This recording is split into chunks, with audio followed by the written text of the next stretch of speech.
The world is full of forgotten corners where history and mystery collide, but few places feel as charged as the Solomon Islands. This sprawling archipelago, a constellation of nearly 1,000 islands sprinkled across the South Pacific, holds a past as deep and dark as the waters surrounding it. To get here is a journey in itself, a flight across endless blue that lands you in a world of emerald jungles and volcanic peaks. But beneath this tranquil, postcard-perfect surface lies a history soaked in conflict. During World War II, these islands, particularly Guadalcanal, became a brutal and pivotal battleground. The fighting was so ferocious, the losses so catastrophic, that the strait separating the islands was grimly nicknamed Iron Bottom Sound. Today, the ghosts of that war are everywhere. The ocean floor is a silent museum, a graveyard littered with the steel hulls of more than 40 sunken warships from both the Allied and Japanese forces.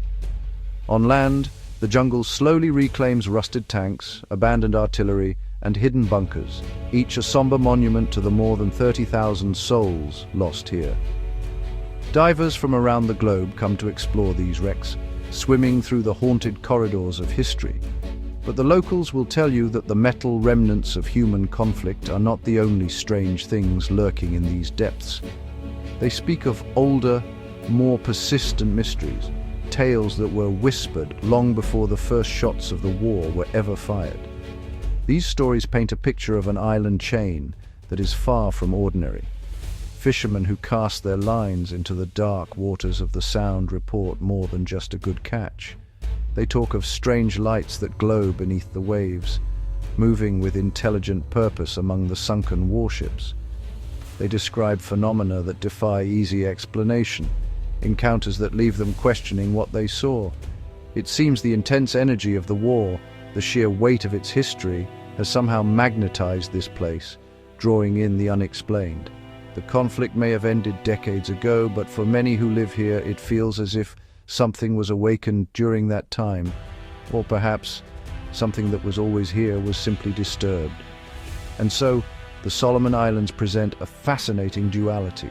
It is a place of remembrance, a pilgrimage site for those wishing to honor the fallen soldiers of a world-defining war. Yet it is also a hotbed of high strangeness, where modern military history crashes headfirst into ancient folklore. The line between the two is often blurred, creating a tapestry of tales that are as compelling as they are bizarre.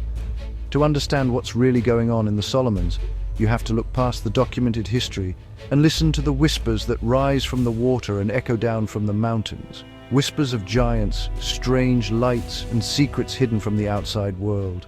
Long before the world knew Guadalcanal as a battlefield, the island's inhabitants knew it as the territory of giants. These are not creatures of myth or fairy tale, at least not according to the local people.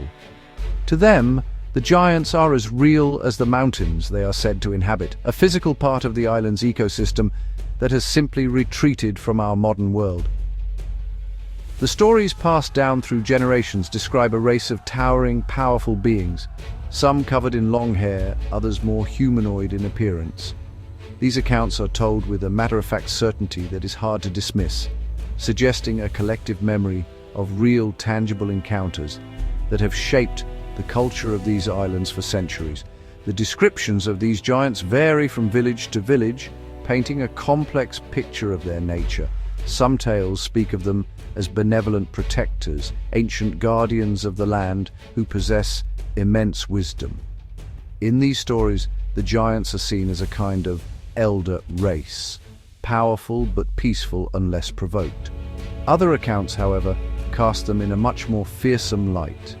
They are described as territorial, aggressive, and incredibly dangerous to anyone who wanders too far into their domain. Legends even claim that some of these giants interbred with the local population in the distant past, leaving behind bloodlines that carry their towering height and formidable strength, a genetic echo of a time when two different worlds collided. One of the most fascinating aspects of these legends is the claim that the giants have an island-wide transportation system. The elders say that a vast network of subterranean tunnels runs deep beneath Guadalcanal's volcanic mountains. allowing these colossal beings to travel from one end of the island to the other, unseen. This isn't just a convenient story element, it's a core part of the belief system, explaining how such massive creatures could remain so elusive. The entrances to these tunnels are said to be carefully guarded secrets, hidden in remote caves, behind waterfalls, or deep within the densest parts of the jungle, known only to the giants themselves and perhaps a few initiated humans. For the people of the Solomon Islands, the giants are not a relic of the past, but a present-day reality. They believe the increasing development, the noise of machinery, and the encroachment of civilization have simply pushed these beings deeper into the island's rugged, inaccessible interior. They are still out there, the locals insist, living in the misty peaks and hidden valleys where few humans dare to tread. They are the original inhabitants, the true landlords of Guadalcanal, and the strange events that continue to unfold here are often attributed to their unseen presence, a powerful reminder that we are merely visitors in their ancient home. While stories passed down through generations are powerful, they often lack the hard, physical evidence that modern investigators crave. But in 1998, a bizarre incident at a gold mining operation on Guadalcanal provided just that. The account comes from a group of workers who were operating heavy machinery deep in the island's interior, carving into the very mountains the giants are said to call home. One evening, as their workday came to a close, they detached a massive 10-ton bulldozer blade from its vehicle, leaving it on the ground so that mechanics could perform some necessary overnight repairs. It was a routine procedure, something they had done many times before. What they found the next morning was anything but routine. The workers returned to the site to discover that the colossal piece of steel, a solid 10 tons of dead weight, had been moved a significant distance from where they had left it. There was no sign of heavy machinery being used.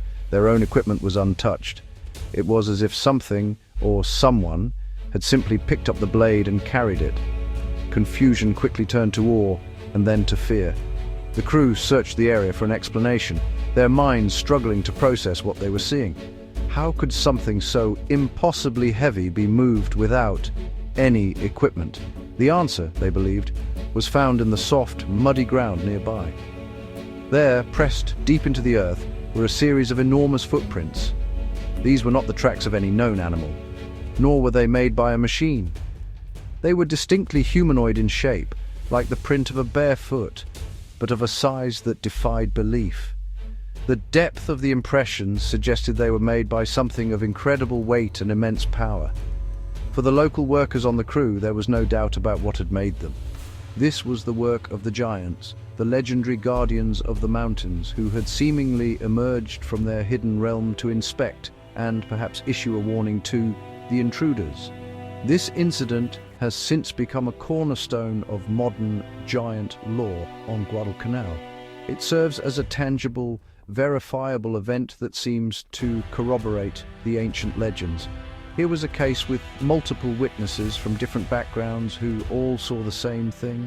A 10-ton piece of equipment moved by an unseen force and giant footprints left behind as a calling card. The story spread like wildfire across the island, reinforcing the belief that the giants were not only real, but were still actively watching over their territory.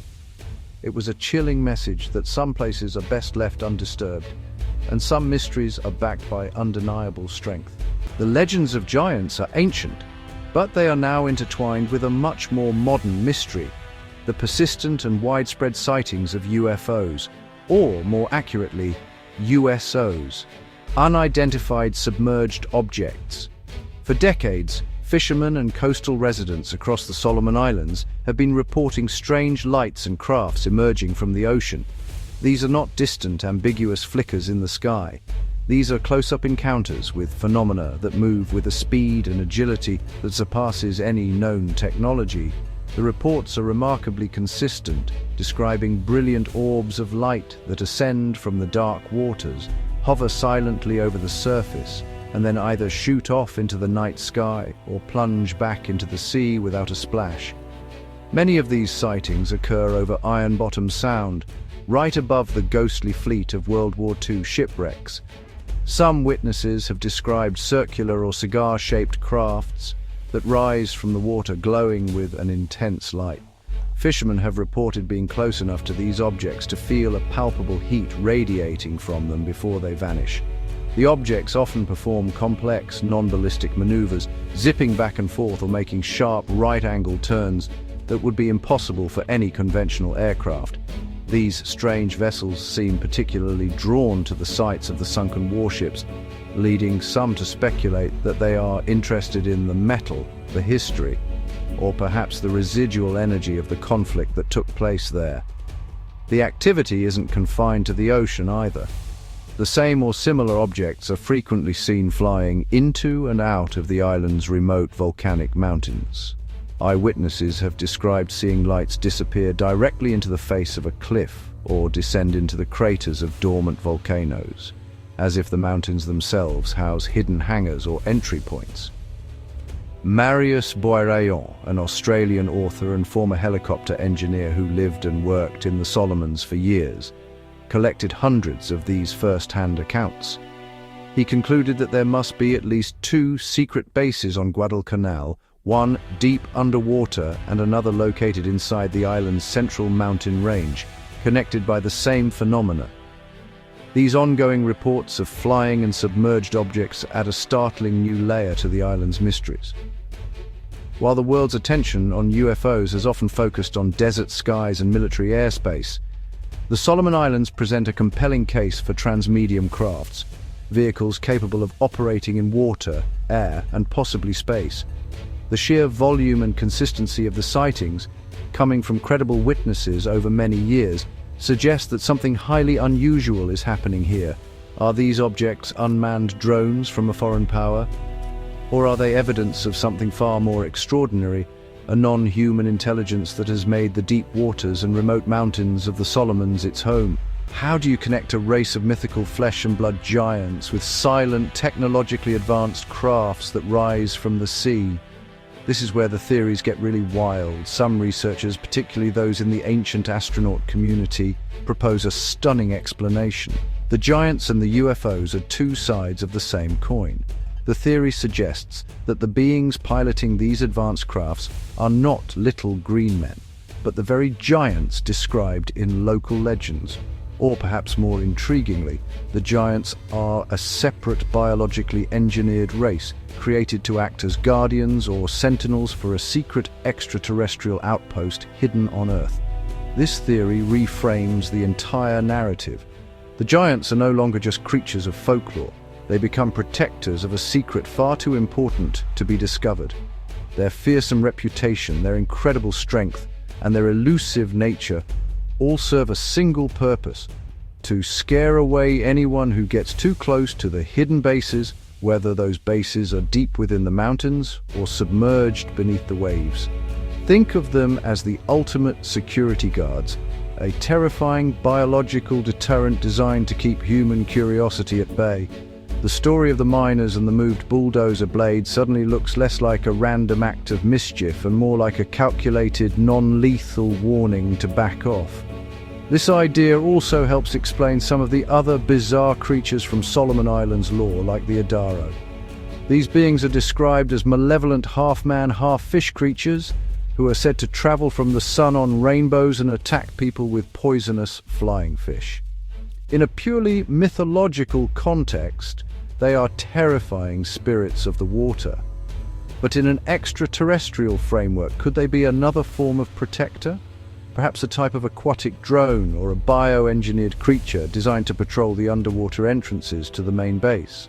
The frightening appearance would be intentional, a mask worn to conceal a technological or alien reality. The connection between giants and sky gods is a recurring theme in mythologies all over the world. From the Nephilim of the Old Testament to the Titans of Greek myth, stories of powerful giants interacting with beings from the heavens are common. The Solomon Islands could be a place where that ancient mythological trope is still a living, breathing reality. If an advanced extraterrestrial civilization wanted to establish a long-term clandestine base on our planet, what better way to protect it than by using the local folklore and environment to its advantage? They could remain hidden in plain sight, their presence dismissed as superstition while their giant protectors keep the world at a safe distance. With stories of powerful giants and mysterious flying objects comes a darker, more sinister element: disappearances. All across the Solomon Islands, there are chilling local accounts of people who have vanished without a trace. These aren't just tales of individuals getting lost in the dense jungle or succumbing to the perils of the sea. These are stories specifically linked to encounters with the strange lights and the beings associated with them. The pattern is often the same. Someone, typically a lone fisherman or a hunter venturing into the mountains, has a close encounter with a UFO or USO. They may return to their village, shaken, to tell their story. Shortly after, they disappear, never to be seen again. These accounts are told with a hushed gravity, serving as a stark warning to the community. They imply that there is a price for witnessing these phenomena, a line that, once crossed, cannot be uncrossed. One such story tells of a fisherman who was out in his canoe at night when a glowing object rose from the water directly in front of him. Bathed in its brilliant light, he was frozen in terror as the object hovered silently for a few moments before plunging back into the depths. He raced back to shore and told everyone what he had seen. A few days later, he went out fishing again and simply never returned. His canoe was found empty, drifting aimlessly in the Sound. Are these abductions? The local people certainly believe so. They see it as the ultimate enforcement of the secrecy surrounding the island's mysteries. While the giants may serve as a physical deterrent on land, a more direct and permanent solution may be employed for those who see too much of the crafts themselves. This theory suggests that the beings operating these objects are not merely observing, they are actively managing their exposure, and a human witness who could potentially reveal their existence to the outside world is a liability they cannot afford. The disappearances in this context are a terrifyingly effective way of silencing leaks. These stories of abduction cast a dark shadow over the entire phenomenon. It's one thing to ponder the existence of hidden bases and strange crafts from a safe distance, but it's another entirely to consider that the intelligence behind them may be hostile, or at the very least ruthlessly pragmatic. It transforms the mystery from a fascinating puzzle into a genuine threat. For the people living in the Solomon Islands, the strange lights in the sky and sea are not a source of wonder, but a potential omen of danger. They are a reminder to keep your distance, to look away, and to never, ever speak too loudly about what you might have seen. So what is it about the Solomon Islands that makes it such a nexus for the unexplained? Beyond the history and folklore, there may be a scientific reason. The entire archipelago sits directly on the Pacific Ring of Fire, one of the most geologically active zones on the planet. This is a region of immense energy, characterized by a near-constant hum of tectonic activity, frequent earthquakes, and a chain of powerful volcanoes. Some theorists propose that this raw natural energy could be exactly what an advanced extraterrestrial civilization would be looking for.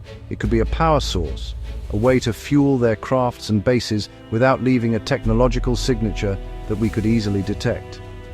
This theory suggests that the aliens aren't just hiding in the mountains and oceans. They are tapping into the Earth's own internal engine. Volcanic systems and tectonic fault lines could provide a virtually limitless supply of geothermal and electromagnetic energy. If you have the technology to harness it, a location like the Solomon Islands would be prime real estate. The hidden bases, therefore, might be strategically placed over geological hotspots, drawing power directly from the planet itself. The strange lights and UFOs seen entering volcanoes might not just be using them as hangars, but as refueling stations, recharging before their next journey into the sky or back into the deep. Taking the idea a step further, this immense geological energy could be used for something even more profound than power. Some physicists and theorists speculate that concentrated electromagnetic fields can, under the right conditions, manipulate space-time. Could the intense energy of the Ring of Fire, perhaps amplified by advanced alien technology, be used to create a stable wormhole or an interdimensional portal? This would explain how these beings and their crafts travel vast cosmic distances. Their base wouldn't just be a home on Earth, it would be a gateway to somewhere else entirely. The USOs rising from the sea might not be coming from the seabed, but through it, from another place and time. Ultimately, the Solomon Islands remain an enigma, a place where the veil between our world and another seems incredibly thin. Are the stories of giants just folklore, born from the isolation of the jungle? Are the strange lights merely misidentified natural phenomena or secret military drones? Or could the legends be true? Could this remote Pacific paradise be hosting a secret alien presence, one that has been here for centuries, guarded by towering sentinels and powered by the very planet beneath our feet? We don't have the answers yet, but as the reports continue to surface, it's clear that something is happening in the Solomon Islands. The only question is what secrets the mountains and the deep, dark waters of the Iron Bottom Sound have yet to reveal.